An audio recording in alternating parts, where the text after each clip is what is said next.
В старата столица беше отслужена литургия от великотърновския митрополит Григорий пред вратите на храм Свето Възнесение Господне, а жители и гости на града посрещнаха Великден на крепостта Царевец. Велико е. Енергията е съвсем друга. Бургас посрещна Великден с впечатляващо дрон шоу, което изписа "Христос воскресе" в небето над храм Свети Кирил и Методий. Инициативата е на сливенския митрополит Арсений. Хора от всички възрасти се събраха, за да посрещнат Възкресение Христово заедно и да споделят празничната атмосфера.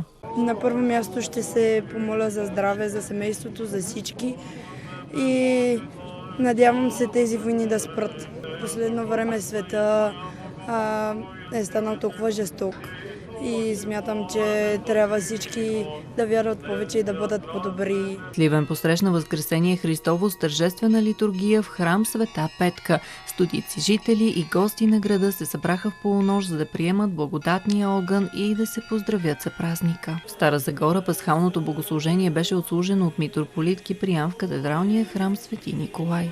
Всесърдечно благопожелавам благостта, светлината и любовта на нашия възкръснал Спасител да носят в сърцата на всички ни много топлина и радост. Днес православните християни продължават да честват Възкресението на Христос с радостни богослужения и празнично настроение.